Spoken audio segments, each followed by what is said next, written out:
7 minute का भरोसा नहीं कि जिनके लिए हम 7 पीढ़ी की सोच रहे हो 7 मिनट रहेंगे कि नहीं। अरे कभी तो एकांत में बैठकर सोचो, तुम्हारे अब जीवन का लक्ष्य श्री जी ने क्या दिया है, क्या दिया है? क्या धन के द्वारा प्राप्त भोग विलासिता को अभी भोग नहीं चुके और फैलाव करके भोग विलासिता और भोगना चाहते हो? नहीं, ये मन कभी कभी धर्म की आड़ में हमको प्रियालाल से विमुख कर देता है। नहीं, ये धर्म है नहीं, स्थान व्यक्ति के अनुसार धर्म का निरूपण किया गया है। कौन सा स्थान है, उस व्यक्ति की क्या अवस्था है, वो व्यक्ति निवृत्ति मार्ग में है या प्रवृत्ति मार्ग पर, तब उसके। इसीलिए पूरा मेडिकल स्टोर दवाइयां हैं, पर वो सब हमारे लिए नहीं है। डॉक्टर ने जो पर्चा में हमारे लिए लिखा वही लेके खाओ जाके, नहीं तो उसमें दवा है लेकिन मर भी जाओगे। मनमानी दवा नहीं खानी, डॉक्टर के आदेश अनुसार। ऐसे ही शास्त्र और सिद्धांत मेडिकल स्टोर है, सदगुरु वैद्य हैं, तुम्हारे लिए जो दवा दे रहे हैं केवल वही तुम्हें सूट करेगी, वही तुम्हें परमार्थ पथ में आगे बढ़ाएगी। तुम्हें मन से दवा नहीं लेनी, ये पीली वाली तो नहीं, वो हरी वाली, ये कड़वी वो मीठी दीजिए। मीठी दवा हो सकता है तुम्हारे लिए जहर का काम कर जाए। श्रीपाद कह रहे प्यारे, ये संपत्ति अनेक विपत्तियों की जननी है, दुख यो न यहा, इससे दुख ही प्रकट होगा। तुम जिसे प्राप्त करने के लिए चले हो तो ये अपने मन का रंजन और लोगों के मन का रंजन करना बंद कर दो। एकांत में बैठ करके मंत्राकार वृत्ति करने के लिए मन तुम्हारा सलाह नहीं देगा, वो सलाह देगा फैलाव करके उसमें राजी होना, क्योंकि बातचीत करने को मिलेगी, घूमने को मिलेगा। मन को एकाग्रता से नाम मंत्र में लगाना, कांपता है। देख लो, आप सब बैठे हो, मन को एकाग्र करके नाम में या मंत्र में लगाना कांपता है मन। अभी उसको बाहरी कार्यों में लगाओ, राजी हो जाएगा, लेकिन उसको अंतर कार्य में लगाओ, अंतर्मुख करके नाम में मंत्र में, फिर सेवा करो। उसके लिए तो आपको समय देना पड़ेगा, पहले एकांत अभ्यास के लिए मन को राजी करना पड़ेगा। किसी तरह गुरु कृपा फंसा करके तुमको संसार के फांसी से काट करके ये अवसर दे रही है कि तुम अपने मन को एकाग्र करके प्रियालाल में लगा दो। अब अगर ये चूक कर दी तो बार बार तो बनत नहीं। या संजोग अनूप मानुस्तन वृंदा विपिन रसकन संग विरूप, सब यहीं कहीं धरा रह जाएगा। तुम्हारी चित्त वृत्ति कहां लगी वो परिणाम तुम्हारे साथ जाएगा। बहुत ध्यान देने योग्य बात महापुरुषों की है, अपने मन का रंजन और लोगों के मन का रंजन। जब हम वृंदावन आए हैं तो श्री जी को रिझाने आए हैं, सामने वाला आके खड़ा हो गया, राधे श्याम राधे श्याम। अब वो बात कर रहा है, अगर हम बात नहीं करेंगे तो उसको दुख पहुंचेगा। नहीं, दुख नहीं, महादुख पहुंचे, और उस दुख में वो सोचे कि ये हमसे क्यों नहीं बात किया। तब पता चलना चाहिए कि श्री जी से कोई विमुख करने वाली वृत्ति हमारे अंदर है, इसलिए हमसे बात नहीं किया। हमको श्री जी के लाड़नों से बात करने के लिए श्री जी मैं होना पड़ेगा। किसी महापुरुष के पास कोई धनी गया, बहुत सी सामग्री और रुपया रखा, वो अधिकतर मौन रहते, हटाओ, बहुत बुरी तरह से व्यवहार किया, और फेंक दी, सामग्री फेंक दी, हटा दिया।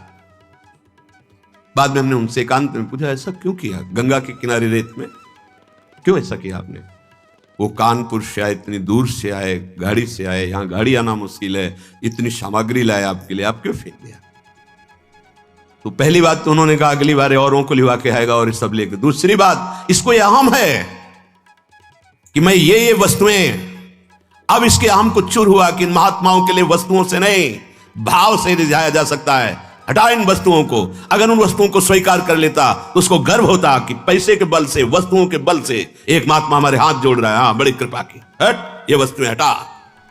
हम भिक्षा से जीते हैं, प्रभु की इच्छा से जीते हैं। अब वहां अगली बार अगर आएगा तो वस्तुओं का बल लेके नहीं आएगा, वो दैन्य होके आएगा कि शायद अगर कृपा कर दे, मैं रो दूं, वो कृपा कर दे, हमारी तरफ देख ले तो अहो भाग्य। वो महात्मा जिसके संग से अर्थ का महत्व खत्म हो जाए, भोगों का महत्व खत्म हो जाए, देहाभिमान गलित हो जाए, उसे संत संग कहते हैं। अगर आपने रुपया चढ़ाया, पैसा चढ़ाया और आपका सम्मान हुआ तो आपका रुपया में महत्व बढ़ेगा, ना कि साधुता में। उसके अंदर धन की महत्ता बढ़ाई जा रही है तो क्या होगा? उसका पतन होगा। साधु संग भगवत रंग रंगने के लिए है। कभी इस बात का हृदय में आदर नहीं होना चाहिए। वस्तु, पदार्थ, धन, संपत्ति, ये आदर का हमारे विषय नहीं है। आदर का विषय दैन्यता, भगवत नाम जप, एकांत सेवन, अधिक से अधिक आंतरिक तप में जीवन, आंतरिक शब्द है, आंतरिक तप में जीवन, काम क्रोध लोभ आदि इनको सह जाना आंतरिक तप है। क्रोध आ रहा है शांत हो गए, काम आ रहा है शांत हो गए, सह गए, ये आंतरिक तप है। ये लोगों का रंजन, अपने मन का रंजन, ये हरिरस से विलक कर देने वाला है। अगर हम बात नहीं करेंगे तो नाराज हो जाएगा। तो हम वृंदावन किसके लिए आए हैं? उसके लिए आए हैं या श्री जी के लिए आए हैं? गुरु जी के लिए आए हैं या उस व्यक्ति के लिए आए हैं? अगर हमसे ऐसी चेष्टा हो गई, गुरु थोड़ा भी अनमने हो गए, तुम्हारे पास रह क्या गया? गुरु कृपा बल से ही मोक्ष मूलम गुरु कृपा, या प्रेम गुरुदेव की कृपा। रे मन रस कन संग बिन रंजन उपजय प्रेम। लोगों का रंजन, मनोरंजन या अपना मनोरंजन, ये परमार्थ स्वरूप नहीं है। परमार्थ है मन भंजन। मन मार्या तन बस में कीन्हा, हुआ भरम सब दूर। बाहर से कछ दिखत नाही, अंदर चमके नूर। आपो त्याग जगत में बैठे, नहीं किसी से काम। उनमें तो कछु अंतर नाही, संत कहो जयराम। मन ही मारी तन हारी के वृंदावन में गाज। मारना पड़ेगा मन। हमारा मन एकांत में नहीं लगता है, लगाइए आप एकांत में। एक दिन ये समाज से मन एकांत में रहेगा, बीच हजारों के बीच में बैठा हुआ भी अपने आराध्य देव में रहेगा। इसको अभ्यास में लगाइए। अभ्यास योग युक्तेन चेतसा नान्य गामिना। ये डरना बंद करे उपासक कि अगर हम इससे बात नहीं करेंगे तो नाराज हो जाएगा। किसके लिए तुम आए हो वृंदावन? श्री जी के लिए या व्यापार करने के लिए? श्री जी के लिए या प्रपंच मनोरंजन करने के लिए? ये आपको फाइनल अपने अंदर से देखना होगा। आप किसके लिए आए हो? लोक रंजन करने के लिए आए हो या श्री जी को रिझाने के लिए? ये वनवास है, किसके लिए वनवास कर रहे हो? यहां प्रिया प्रीतम के सिवा, हित मित्र के सिवा और कोई हमारा नहीं है। हम उन मित्र को रिझाने आए हैं जो जुगल सरकार हैं। हाँ, उनकी प्रेम की बात करें, उनसे हमें मिलाने की बात करें, हमारा चित्त घसीट कर श्यामा श्याम में लगा दे, वो हमारा सच्चा मित्र। हम धर्म को भी स्वीकार नहीं करते। भागवत धर्म के भी ऊपर महान प्रेम धर्म विराजमान है। त्यज लोक धर्मान, वेद धर्मान, भागवत धर्मान, तब प्रेम धर्मान। कहां फंसे हो?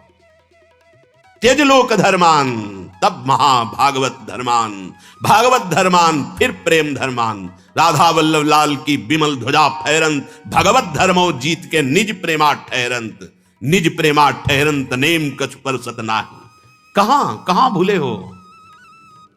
हरिरस स्वरूपता की हानि करने वाले जन आपको मिलेंगे, लेकिन हरिरस में डुबो देने वाले, ये बड़ी कृपा। अगर ऐसे जन मिल जाए, बहुत कठिन विषय है हरिरस में डूबना। श्रीपाद कह रहे, विभाव्य जन रंजनम हरिरसात्मता भंजनम। जनरंजन मनरंजन इसके लिए बहुत मिल जाएंगे, लेकिन हरिरस में डुबो दे नहीं, हरिरसात्मता भंजनम, उससे विमुख करने वाले मिल जाएंगे। कोई बिरले ऐसे मिलेंगे जो आपको हरि रस में लगावें, डांट लगा दें। हमारी एक कदम जरा सी भी फिसले हरि से दूर होने की वाली बात हमें नहीं पता है, लेकिन वो हमें डांट लगा दे, नहीं इधर चलो। तो नाचना चाहिए कि अब मेरा कैसे पतन हो सकता है जब हमारे गुरुदेव, हमारे आराध्य देव हम पर दृष्टि रखे हैं। नाचना चाहिए। एक कदम भी हमको फिसलने नहीं देंगे। बलिहार है कि आपने अपनी करुणा से हमको ऐसा पकड़ा है। भजो परति भूषण परम धाम वृंदावनम। श्रीपाद कह रहे हैं, यदि आप इस रस को प्राप्त करना चाहते हैं तो वैराग्य रस, योग रस, साधना रस का सबसे बड़ा परिणाम प्रेम रस, और उस प्रेम रस को प्रदान करने वाला परम धाम वृंदावनम। ये परम धाम वृंदावन आपको मिला है। श्री वृंदावन दास जी महाराज एक पद में वर्णन करते हैं, ईमानदारी से यदि तुम्हारा श्वास के साथ मंत्र नाम जब चल रहा है तो माला मत लीजिए, हमें कोई परेशानी नहीं। लेकिन बेईमानी नहीं, अगर मंत्र नाम नहीं चल रहा तो हाथ में माला होना चाहिए। ये तुम्हारी बड़ी सावधानी की वृत्ति पैदा करेगा माला।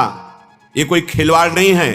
अगर वास्तविक ईमानदारी से आपका निरंतर नाम मंत्र श्वास के द्वारा चल रहा है तो प्रणाम है, हम इस पर जोर नहीं देते। और अगर आपका नहीं चल रहा तो बेईमानी मत कीजिए। माला से बहुत नाम जब बढ़ता है, एक एक श्वास सावधानी पूर्वक चल रहा है तो ठीक है, नहीं तो मन है दो चार नाम चलाएगा, भाग के संसार में भटकेगा और फिर तुम्हारा मन प्रपंच में फंसा देगा। बहुत सावधानी की जरूरत है। एक एक श्वास में जब 20 वर्ष अभ्यास किया गया है तो दिल के धड़कन के साथ वो चलता है। उसे माला की जरूरत नहीं, ना अंगुली से गिनने की जरूरत है, ना सोचने की जरूरत है, ना चिंतन की जरूरत है। जैसे एक विषयी पुरुष का स्वाभाविक विषय चिंतन होता है, ऐसे एक महाभागवत का स्वाभाविक अभ्यास सिद्ध होने पर नाम मंत्र रूप लीला ऐसे चलता रहता है। अभी प्रारंभ की साधना में प्रवेश भी नहीं हुआ, ना हाथ में माला है, ना भगवत चिंतन की वृत्ति है, खाली बैठे हैं तो प्रपंच का चिंतन होगा। कई बार कहा है, नियम रूप में दिया है, पर जब आप स्वीकार नहीं करेंगे तो कैसे चलेगा। आपके हाथ में चाहे आजकल वो नया चला है काउंटर, ऐसे अंगुली में फंसा लिया, कितना बढ़िया है। एक कम से कम मन को अच्छा लग रहा है कि 10,000 नाम हो गए, उसको सुख मिल रहा है। प्रियालाल के 10,000 नाम जप लिए, आज 11,000 जप लिए, आज 20,000 जप लिए। ये बोले इससे अभिमान बढ़ेगा। हम कह रहे हैं ना, ये अभिमान बढ़ना चाहिए और लोभ बढ़ना चाहिए कि आज 10,000 किया, कल 15,000 करेंगे, 20,000 करेंगे, 1 लाख अब कल, अब 1.5 लाख होने लगा है। बड़े अहोभाग्य। अरे मंगल में प्रभु के नाम का हृदय में संचय करने का भाव आ जाए। अब ऐसे जब स्वाभाविक नाम चल रहा है तो धन्याति धन्य, नहीं चल रहा तो आप अपने साथ बेईमानी मत कीजिए। टरी जाती है आयु रात दिन, ये भगवान भुवन भास्कर उदय होकर आपकी जीवन को नष्ट कर रहे हैं। दिन गया, रात्रि आई, रात्रि गया, अब पता नहीं दिन पूरा हो कि आज का ना हो। सच्ची बात, बड़ा भयावह है ये मृत्यु लोग। ऐसी कल्पनाएं प्लानिंग हो रही कि लगता है अजर अमर हम हैं, आगे से आगे की 7 पीढ़ी सुख भोगते रहे, इतना व्यवस्था कर ले हम। 7 मिनट का भरोसा नहीं कि जिनके लिए हम 7 पीढ़ी की सोच रहे हैं वो 7 मिनट रहेंगे कि नहीं, या जिससे सोच रहे हैं रहेगा कि नहीं। बड़ा भयावह विषय। तुम्हें भय नहीं लग रहा? माया की तरफ से निर्भय हो तो महाभय को प्राप्त हो जाओगे। भजन की तरफ वृत्ति जोड़ो, फिर निर्भय हो तो परमानंद को प्राप्त हो जाओगे। कोई स्थिति नहीं, लेकिन वो अभी शुरुआत की है भजन की। कोई स्थिति नहीं, कोई भागवती की स्थिति। वो जितेंद्रीय नहीं है, मनोनिग्रही नहीं है, वो परमार्थ का सुभट भी नहीं है, अभी शुरुआत किया है परमार्थ का। बोले ना श्लोक में और ना परलोक में, ये भगवान बोल रहे हैं। यहां किसी के संशय की कोई गुंजाइश नहीं। ना श्लोक में ना परलोक में उसका कहीं भी पतन नहीं हो सकता, विनाश नहीं हो सकता।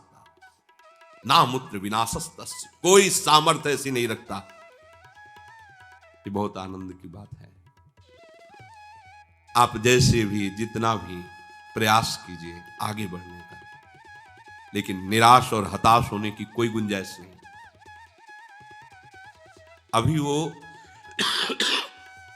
त्याग और तपस्या की चरम अवस्था को नहीं प्राप्त है, शुरुआत है भजन का।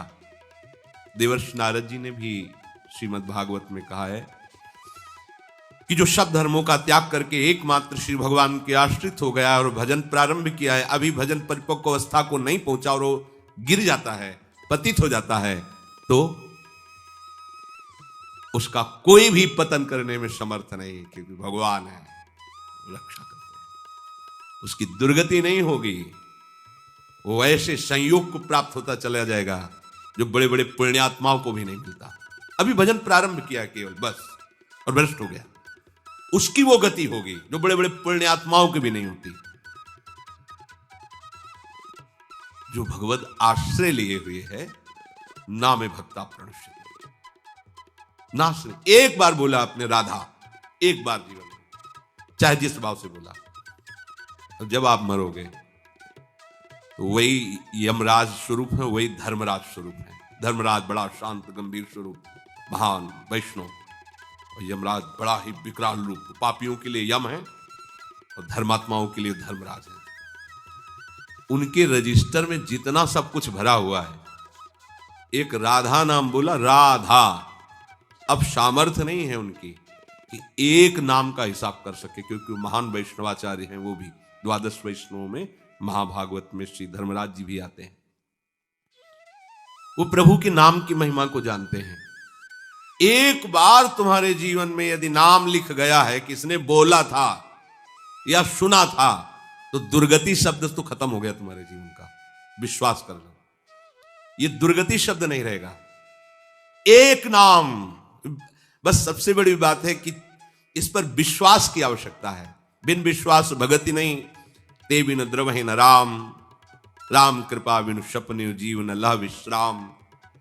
एक बार, कई बार सत्संग में सुनाया है कि दो भाई थे। एक भाई धर्मात्मा और संत सेवन, साधु महात्माओं को देखते ही उनके चरणों में प्रणाम करना, आदर पूर्वक विनय पूर्वक घर लाना, उनका पाद प्रक्षालन, चरणोदक उतारना, उनकी पूजा करना, सुंदर भोग पकवान बना के उनको पवाना, आदर से विदा करना। उनका जो भाई छोटा था, शराब पीना, मांस खाना, गंदे आचरण करना और अपने भाई का भी विरोध करना, साधुओं को देखते ही गाली देना, ऐसा। दोनों की अपनी अपनी वृत्तियां। बड़े भाई को अंदर से बड़ा कष्ट हुआ। एक ही गर्भ से पैदा हुए हैं, पर कैसा ये असत आचरण करता है, कब इस पर भगवान की कृपा होगी। एक दिन अयोध्या के संतों की मंडली वहां से पधार रही थी। पहले संत जन पद यात्रा ही करते थे। उसका स्वभाव था संतों की सेवा। विनय किया तो संत श्रद्धा देखते हैं, उनके आदर भाव को देखकर घर गए। जे ही प्रसाद पाने को बैठे तो उसी समय वो शराब पी के लड़खड़ाता हुआ वहां से, क्योंकि घर तो एक ही था, वो ऊपर रहता था।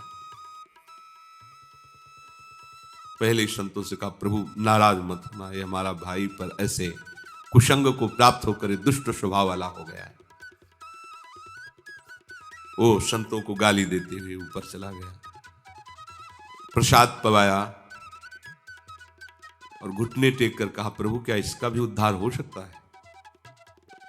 तो उनमें जो मुखिया थे संतों में, उन्होंने कहा, आप चिंता मत करो, भगवान के नाम में बड़ी सामर्थ्य है। अभी अभी हम उपाय कर देते हैं जिससे इसकी दुर्गति नहीं होगी। संतों से कहा, तुम इनके घर से बाहर निकलो। तो शंख घंटा नाद करते हुए निकले। उसको कमरे में पता चला शंख घंटा नाद से कि संतजन गए। तो अपने भाई को गाली देने के लिए कमरे से जे ही बाहर निकला तो जो मुखिया संत थे वो खड़े ही थे। वो बाल ब्रह्मचारी उठा के पटक दिया उसको, और नशे में ही था। छाती में चढ़ के बैठ के बोले, बोल राम राम। नहीं बोलेगा तो जान से मार देंगे, बोल राम राम। वो नहीं बोलेगा, वो गर्दन था, बोल।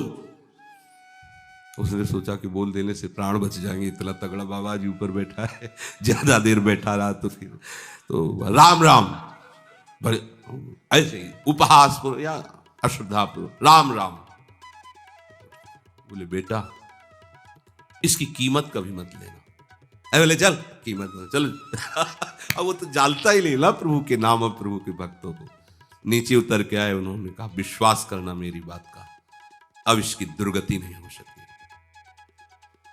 कुछ समय बाद उसको कैंसर हुआ, शरीर में भयानक पीड़ाएं, शरीर पूरा हुआ। यमपुरी में पहुंचा। यमराज जी ने पूरा हिसाब सेकंड के कम हिस्से में देख लेते हैं। अब ये तो सीधे नहीं कि जाओ रो में डालो, क्योंकि 2 बार नाम लिया। उनका, भाई तुम्हारा पूरा हिसाब जो है नर्क वाला है। बस एक मंगलमय कार्य हुआ, संत के द्वारा प्रेरित होकर 2 बार तुमने राम राम कहा। बोलो तुम इसका क्या सुख चाहते हो, जो चाहोगे तुम्हें प्राप्त हो जाएगा, फिर तुम्हें ये नरक भोगना पड़ेगा जो पाप कर्म किए। संत की वाणी अमोघ होती है। उस समय भी उसकी स्मृति में आया कि बेटा इसकी कभी कीमत मत लेना। बच गए, नहीं तो पहले हिसाब अगर मिलता तो हम समझ ही नहीं पाते। पहले तो हिसाब ना, तो मुझे पता तो होना चाहिए कि इसके बदले में क्या दे सकते हैं आप। नाम के बदले में आप हमें क्या दे सकते हैं, भाई कीमत तो हमें पता हो तब हम हाँ बोले। हमें पता ही नहीं इसकी कीमत क्या है, इसका सुख क्या है। हाँ, पर इसकी कीमत हम तो नहीं बता सकते हैं, त्रिभुवनपति देवराज इंद्र हैं। ध्यान किया देवराज इंद्र तत्काल कैसे धर्मराज जी, बोले समस्या है, ये पापी है, पूरे जीवन अत्याचार दुराचार करता रहा, संत से प्रेरित होकर 2 बार राम राम बोला। अब ये कह रहा है कि इसकी कीमत क्या है, क्योंकि इसका फल देना पड़ेगा। प्रभु के नाम का फल, ये तो हमारी सामर्थ्य नहीं कि हम इसका। सृष्टि विधाता भगवान ब्रह्मा जी, तो उनको तो बुला नहीं सकते, क्योंकि परमेष्ठी पद में इनको जाना पड़ेगा, वो बड़े पद के हैं। धर्मराज जी, देवराज जी ब्रह्मलोक पहुंचे। बीच की बात की जब कहा उनसे कि जीवात्मा से चलो साथ, कहां? बोले हम लोग तो निर्णय नहीं कर पा रहे, ब्रह्मा जी करेंगे। तो बोला ऐसे थोड़ी जाएंगे, वो बहुत चतुर था। बोला पालकी लाओ, उस पर बैठ के जाएंगे। उसकी पालकी में एक तरफ देवराज इंद्र, एक तरफ धर्मराज। बोले जितने तुम्हारे भयावने दूत है ना, ये हमारे सामने भी नहीं आने चाहिए। शासन कर रहा है, 2 बार नाम सब। ब्रह्मा जी ने कहा कौन सी लीला हो रही है भाई, कौन सा महाभागवत आ रहा है इतने सम्मान से? बोले प्रभु महाभागवत नहीं, महापापी है, 2 बार ये संत के कहने से राम राम बोला है। आप पितामह हैं, संपूर्ण सृष्टि के विधाता हैं, क्या फल इसको दिया जाए? क्योंकि सारे फलों का लेखा जोखा आपके हाथ में प्रभु, इसको 2 बार राम राम कहने का क्या फल? दाढ़ी खुजलाने लगे, क्या भगवान का नाम है होश में, ऐसे थोड़ी फाइनल में बोल सकते हो आप, होश में प्रमाणित। तो उन्होंने कहा देखो हम तो सृष्टि रचना और इसमें सब लगे रहते हैं, महादेव जी ध्यानस्थ रहते हैं नाम में, ओम नाम की महिमा जानते हैं, उनके पास चलते हैं। ब्रह्मा जी, देवराज इंद्र, धर्मराज, भगवान शिव, परम वैष्णवाचार्य महान, आइए कैसे आगमन हुआ कैलाश में? प्रभु समस्या है ऐसा। बोले पहली बात तो एक ही शब्द में हम कहते हैं कि नाम की महिमा तो पूर्ण रूप से हम भी नहीं जानते, कुछ महत्व देखा है। जैसे रा कह के हलाहल विष और माँ कह के, या गले में कोई चीज रोकी थोड़ी जाती। गला एक ऐसी जगह है, जरा सा भी कुछ चला जाता खो खो खो खो से, जब तक वो निकल नहीं जाएगी तब तक वो, देखो ना किसी पूरा विष जो समुद्र मंथन से निकला, रा और माँ आज भी गले में विराजमान है, और नीलकंठ से भगवान का नाम संबोधन किया जाता है उसी के कारण। बड़ी महिमा नाम की वर्णन की, पर बोले पूर्ण रूप से क्या नाम का फल है? असमर्थ है महादेव जी ने। अब ये तो पूरे त्रिभुवन के बड़े बड़े अधिकारी महापुरुष जन हैं, भगवान की महिमा के सब ज्ञाता हैं, इनसे बड़ा कौन हो सकता है? अब हुआ कि आखिर निर्णय क्या किया जाए कि क्या है भगवान के नाम का फल? तो भगवान से पूछ लिया जाए, चलो साकेतपुरी। जैसे भगवान नारायण हरि लक्ष्मी जी के साथ वैकुंठ में विहार करते हैं अपने दिव्य पार्षदों के साथ, ऐसे ही भगवान रघुनाथ जी सिया जी के साथ अपने परिकर के साथ साकेत बिहारी हैं। देखो इस पापात्मा जीव को वाह किनके साथ जा रहा है? ब्रह्मा जी, महादेव, देवराज इंद्र, धर्मराज, अखिल लोक चूड़ामणि भगवान सिंहासन पर विराजमान हैं। वाम भाग में सियाजू विराजमान हैं, चरणों को सहलाते हुए महावीर, महाबली, परम ज्ञानी हनुमान जी महाराज, और पूरा सब प्रभु मुस्कुराए। कैसे कैसे ये सब भगवत स्वरूपों का कैसे आगमन हुआ? बोले प्रभु बड़ी समस्या है, इसको आप ही समाधान कर सकते हो। ये जीवन भर आपकी आज्ञा का उल्लंघन करने वाला जीव है, शास्त्र विरुद्ध आचरण, पापात्मा, संत से प्रेरित होकर 2 बार आपका नाम लिया है, इसका क्या फल हो सकता है? क्योंकि हम सब असमर्थ हैं कि इसके फल का ठीक निर्णय कर सकें। भगवान ने कहा उठा के हमारे पास लाओ, तो गोद में बैठा ला, दुलार करते हुए कहा कि कोई कितना भी बड़ा तपस्वी या साधन संपन्न हो, ऐसी स्थिति को नहीं प्राप्त होता, वो अपनी गति को प्राप्त होता है। पर इसने संत के द्वारा 2 बार नाम, तो नाम का क्या फल है ये तो पूर्ण रूप से हम भी नहीं कह सकते, पर उसका महत्व क्या है तुम देख लो कि हमारा साधन भजन करके पदों पर पहुंचा जा सकता है, लेकिन हमारी गोद में केवल नाम का प्रभाव आप महापुरुषों के साथ यहां तक आए, अभी हमारे ही धाम में रहेगा। इसके बाद नाम की क्या कीमत है, क्या महिमा है, ये तो हम भी नहीं कह सकते। कहां कहां लगी नाम बड़ाई और राम न सके नाम। ये पक्का है, आपने जो भगवान नाम लेना शुरू किया तो नाश शब्द तो आपके जीवन से गया। जो नाना प्रकार की दुर्गतियां हैं, विश्वास करो नहीं होगी, दुर्गति नहीं हो सकती। भगवान कह रहे हैं नैवेह नामुत्र विनाशस्तस्य विद्यते, नहीं, उसका विनाश नहीं हो सकता। फिर होगा क्या? दुर्गति तो नहीं होगी। भगवान कहते हैं कि उसने निश्चय किया है ना, मैं भगवत मार्ग में चलूंगा, बस इस निश्चय के कारण उसका कभी भी नाश नहीं हो सकता, दुर्गति नहीं हो सकती। मैं भगवत मार्ग में चलूंगा, अब चल नहीं पा रहा, लड़खड़ा रहा है, गिर भी पड़ता है, राहत न प्रभु चित चूक किए की, करत सुरत शैबार ही की। प्रभु बाहरी बात नहीं देखते, हृदय की बात को। हम चलना चाहते हैं पर चल नहीं पाते, यह हमारी असमर्थता है, पर हम पाना चाहते हैं। इस बात को प्रभु केवल जानते हैं, दूसरा नहीं। दूसरे तो सद्गुणों के महत्व को जानते हैं, उसको नजर में जच जाए तो तुम महात्मा हो, नजर से फेल हो जाए तो चाहे जितने बड़े महात्मा हो तुम। प्रभु आंतरिक विषय को देखते, ये मेरे मार्ग में चलना चाहता है, पूर्वाभ्यासवश मेरी माया की प्रबलतावश ये आगे नहीं बढ़ पा रहा है, ना तो नहीं होगा, पतन शब्द नहीं उसके जीवन में होगा, न में भक्ता प्रणश्यति। जैसे महाराज भगवान ऋषभदेव जी के पुत्र भरत जी प्रभु की प्राप्ति के लिए भारतवर्ष का राज्य का त्याग, रानी, महल, संपत्ति, सेवक, सब सुखों का त्याग किया। गंडकी नदी, जहां शालिग्राम भगवान जिस नदी में प्रकट होते हैं, उस नदी के किनारे एकांतवास करते हुए अपने चित्त को प्रभु के चरणारविंद में, उनके नाम में, उनकी सेवा में लगाने लगे। एक दिन वो गंडकी नदी में स्नान करके सूर्य अर्घ देने ही वाले थे कि देखा एक हिरनी जो गर्भवती थी, वो जल पीने के लिए आई थी, पीछे से सिंह ने दहाड़ मारी, घबरा गई, वो एकदम छलांग लगाई। गर्भवती होने के कारण वो जो गर्भस्थ शिशु था योनि द्वार से जल के प्रवाह में गिर गया और वो आगे गिर करके मर गई। ये भरत जी ने देखा, वो तो मर गई जो मां थी, और अभी नवजात शिशु तो मर जाएगा जल में। दौड़े और उसको गोद में उठाया, वैसे ही सुंदर होता है हिरण का शव। अब लाए और उसको दुलार करने लगे। 2-3 दिन में वो जैसे चलने लगा। अब पूरी दृष्टि उस पर, कहीं कोई भेड़िया ना खा जाए, कहीं कोई सिंह ना खा जाए।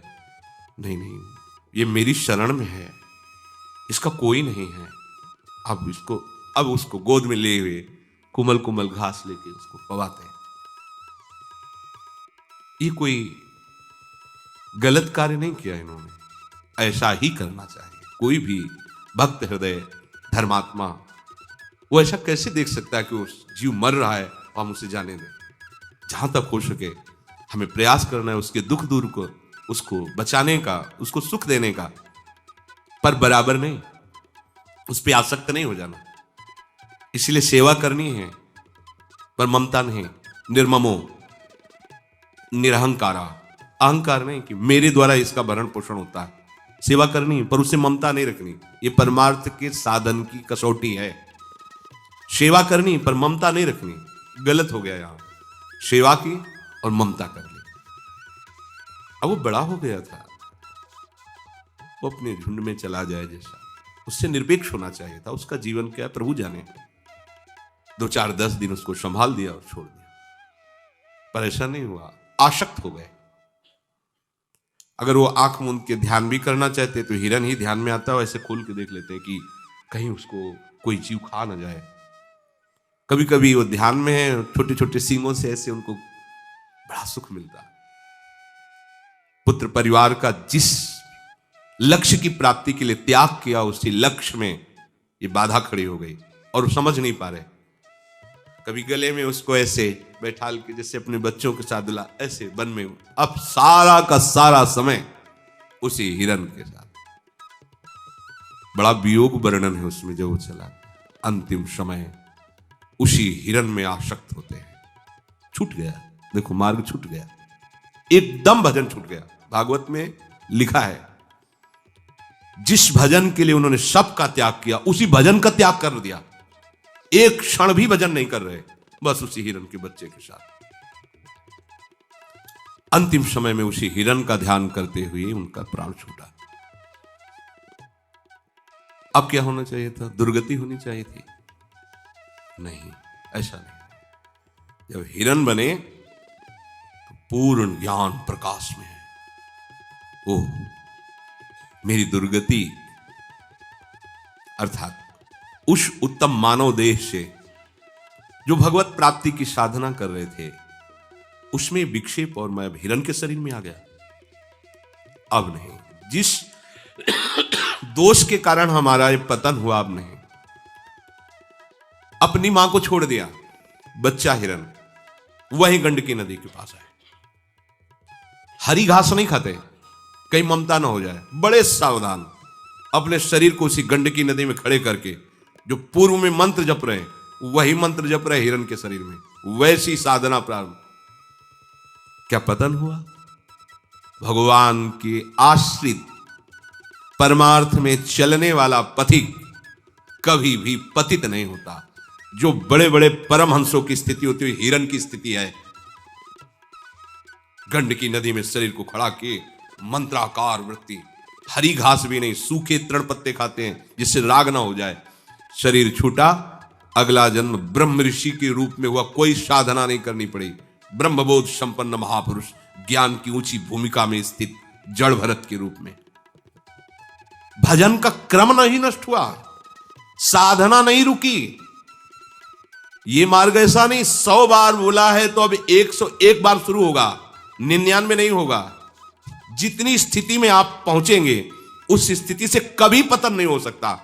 सुरक्षित बैंक है ये भागवती, और ये आपके पास है। बताया दो नाम बोले थे, हिल गया पूरा सिस्टम ब्रह्मा का, निर्णय नहीं कर पाए। और आप अब इसमें सावधानी ये रखनी है कि हमारी बुद्धि कहीं नकारात्मक सोच में ना जाए। 2 नाम से काम चल जाएगा तो शाम के बोल देंगे राधा राधा, दिन भर दुराचार करेंगे। ऐसा नहीं। जिस नाम की इतनी महिमा है, हम उस नाम को कभी छोड़ेंगे ही नहीं। हम ऐसे मार्गों का क्यों चयन करेंगे जिसमें हमें आनंद की अनुभूति ना हो? हम लोग क्या है कि अपने मन बुद्धि को नकारात्मक सोच में ले जाते हैं, प्रतिकूल ले जाते हैं कि जब इतनी महिमा, एक बार ये पाठ कर लेंगे, एक बार ये नाम ले लेंगे और खूब खुला जो मनावे सो पापाचरण करो, क्योंकि भगवान कहते हैं आम तो आम सर्व पापेभ्यो मोक्षयिष्यामि मा शुचा, मैं तुम्हें पवित्र कर दूंगा। फिर ऐसे करने में बात तो बनेगी ही, प्रभु तो बनाएंगे ही, पर दंड मिलेगा आपको। इस उद्दंडता का आपको दंड मिलेगा। अगर आप फिसल जाते हैं चलते चलते, तो फिसलना भी आपकी चढ़ाई में आ जाएगा। देखो फिसल गए ना हिरण के उसमें, पर हुआ क्या? परमार्थ तो नहीं रुका, स्थिति तो बढ़ती ही चली गई। वो ऐसे महापुरुष के रूप में प्रकट हुए जो कृतकृत्य और परम महामहिम मोक्ष पद अधिकृत, जन्म से ही। वो अगर किसी पशु पक्षी के रूप में भी साधक जाएगा तो ऐसी जगह का पशु पक्षी, हमने देखा है गिरिराज जी की परिक्रमा में एक संत भगवान झान बजाते हुए बड़ी वाली नाम उच्चारण, दसियों कुत्ते भाग पड़ते उनकी तरफ और आसपास घेर करके ऐसे ऊंचा मुख करके ऐसे वो अपनी भाव आता कि सब कृष्ण बोल रहे हैं, ये सब भक्त हैं। कोई त्रुटि हो गई इस रूप में है, लेकिन कहाँ है परम पावन 84 कोश भूमि, परम पावन गिरिराज जी की तलहटी, जहां रात दिन भागवतिक वातावरण, नाम की संत को देख के दौड़ के आते। और सब ऐसे कई जगह ऐसा देखा गया कि आरती का शंख बजा कि उनका आवाज करना शुरू हो गया, वैसे शंख की ध्वनि के साथ नाम कीर्तन कथा। वो अपने ही धाम में भी आता, सबके बीच में आकर के ऐसे बैठ जाता था मुरारी ने कंठी भी बांध दी थी, उसको चेला बना लिया था ऐसे। ये सब भागवतिक हैं। हरिराम व्यास जी कहते हैं कि हो मन वृंदावन को श्वान, कुत्ता बना दो पर वृंदावन का, नाली का कीड़ा बना दो, प्रबोधानंद जी कह रहे पर वृंदावन। वो चाहे किसी भी योनि में चला जाए, उसे भगवान की कथा सुनने को मिलेगी, उसके भगवान नाम कीर्तन कान में पड़ेगा, भक्तों का सानिध्य होगा और उसका उसी जन्म में कल्याण हो जाएगा। ये खास बात, भजन शुरू कर दिया, अब तुम्हें कोई पतित नहीं कर सकता। समय लगेगा, संयोग सानिध्य आपको ऐसा प्राप्त होगा। न ही कल्याण कृत कश्चित दुर्गतिम तात गच्छति। बहुत विश्वास करके आनंदित होने का ये बात है। प्रभु कह रहे हैं कि हे पार्थ, कल्याणकारी मार्ग में जिसने कदम रख दिया उसकी दुर्गति कभी नहीं हो सकती। कल्याणकारी मार्ग परमार्थ, प्रभु के आश्रय, प्रभु का नाम जप, प्रभु की लीला श्रवण, प्रभु का नाम कीर्तन, उसकी दुर्गति नहीं हो सकती। जिसने निश्चय किया कि मनुष्य शरीर का परम लाभ भगवत प्राप्ति है और वो किसी कारण से लड़खड़ा जाता है, किसी भोग में आसक्त हो जाता है, ऐसा करुणा निधान भगवान उसको आगे ही बढ़ाएंगे। ध्यान रखना, लड़खड़ा जाना और जानबूझ करके गिरना, इसमें अंतर है। आप इन बातों का दुरुपयोग करेंगे तो आपको दंड मिलेगा। नाम तो व्यर्थ कभी नहीं जा सकता। आपने उपहास में लिया हो, अपमान करने के लिए, कुछ भी किसी भी कारण से आपने राम कृष्ण हरि बोला, राधा बोला, तो ये हमारा विश्वास, हम जो संतों से सुना है, शास्त्र में स्वाध्याय किया है, ये कभी आपका अमंगल नहीं होने देगा। ये हर जगह ऐसा कवच है जो आगे खड़ा रहेगा। ये भगवान नाम अमोघ वस्तु है। ये मतलब इस पर तो मुझे कभी संशय नहीं हो सकता कि वो ऐसा नाम तो जपते थे पर वो ऐसा नहीं हो सकता। नाम एक अमोघ अविनाशी वस्तु है। वो ऐसा साथी है कि वो धोखा नहीं देता। नाम ऐसा साथी है, धोखा नहीं देता। परमार्थ में चला, सांसारिक भोग और संग्रह में कहीं ना कहीं फिसल गया, कहीं ना कहीं कोई आसक्ति हो गई, उसका पतन नहीं होता। भगवान उसकी रक्षा करते हैं, उसकी दुर्गति नहीं हो सकती। जो मनुष्य मेरी तरफ चलता है, अपना परम हित मान करके मेरा नाम, मेरी सेवा, मेरी कथा, मेरे भक्तों का संग, वो मुझे बहुत प्यारा लगता है। ध्यान से सुनिए, आपको पता नहीं आपको प्रभु कितना प्यार करते हैं। कैसे हम जाने कि हमें प्रभु प्यार करते हैं? विभीषण जी लंका में रह करके भगवत आराधना कर रहे हैं, पर उनको अभी तक ये आंतरिक बात नहीं आई थी कि प्रभु हमें बहुत प्यार करते हैं। लेकिन जब श्री महाभागवत हनुमान जी का दर्शन किया क्या, जबरदस्ती हनुमान जी ने दर्शन दिया घर जाके। जी ही हनुमान जी महाराज जी का दर्शन कर रहे हैं, ब्राह्मण के रूप में हनुमान जी हैं। हृदय में ऐसा लग रहा है मानो साक्षात भगवान आ गए, एकदम ऐसा आह्लाद। वो कहते हैं, मोरे हृदय प्रीति अति होई, कि तुम हरिदासन मा कोई, मोरे हृदय प्रीति, कि तुम राम दीन अनुरागी, आयो मोय करन बड़ भागी। बस दो में कोई एक हो आप, या तो भगवान की कोई महान प्रेमी भक्त हो और या श्री भगवान हो, क्योंकि जो मेरे हृदय में हो रहा है वो दो से ही होता है, भगवत प्रेमी महात्मा के मिलने से या भगवान के मिलने से। तो आप कौन है? कि तुम राम दीन अनुरागी, आयो मोहि करण बड़ भागी, कि तुम हरिदासन मा कोई, मोरे हृदय प्रीति। जब हनुमान जी अपना परिचय बताते हैं, विभीषण जी कहते हैं, अब मोहि भाव भरोसा हनुमंता, आज हो गया भरोसा कि राम जी हमें बहुत प्यार करते हैं। आज तक तो भक्ति कर रहा था, पर यह बात मेरे अंदर, मैं प्रभु को रिझा रहा हूं पर प्रभु रीझ चुके हैं, मुझे प्यार करते हैं, ये आज कह रहा हूं। जो प्रभु मोहि अनुग्रह कीन्हा प्रमाण, तो तुम आई दरस हठ दीन्हा। अगर प्रभु की कृपा ना होती, हमें प्यार ना करते होते, तो महाभागवत आपका सानिध्य प्राप्त नहीं होता। प्रमाण हो गया कि भगवान हमें बहुत प्यार करते हैं। देखो यहां शब्द लिखा हुआ है कि जो मेरे मार्ग का अनुसरण करता है, आश्रय ले लेता है अपने कल्याण के लिए, नाम जप, भगवत कथा, भक्तों का संग, ये भले वो जितेंद्रिय नहीं हो पाया, निर्विषय नहीं हो पाया, भगवान कहते मैं उसे बहुत प्यार करता हूं। चला ना, वो मेरी तरफ चला। देखो पहली बात कि वो मेरा अंश है, इसलिए भगवान की ममता है हर जीव पर। दूसरी बात, अब वो खेल खिलौनों से हटकर मेरी गोद में आना चाहता है। अब उसके पैर इतने मजबूत नहीं कि हमारे तक आ सके, तो फिर हम चल देते हैं उसकी तरफ। ये शब्द याद रखना, तो कभी संशय नहीं होगा। इस संसार क्या है? भगवान का रचा हुआ माया का खिलौना। जैसे बच्चा खेलकूद में लगा है, खेलकूद में लगा है पर मां का बच्चा है। बच्चा खेलकूद में मां को बोल सकता है पर मां नहीं। ऐसे ही सब मम प्रिय, सब मम उपजाए, यह है वात्सल्य। अब विशेषता, वो खेल खिलौना छोड़कर मां मां कह करके मां की तरफ चल पड़ा, और उसके पैरों में इतनी मजबूती नहीं है कि वो वहां से यहां तक आ सके। चला और लड़खड़ा के गिर गया तो मां क्या करेगी? देखती रहेगी कि यहां गिर गया? नहीं, गिरने नहीं देगी। इतनी रफ्तार से दौड़ करके जाएगी कि गिरते गिरते गोद में ले लेगी। मेरा बच्चा करो सदा तिनके रखवारी, जिम बालक राख है।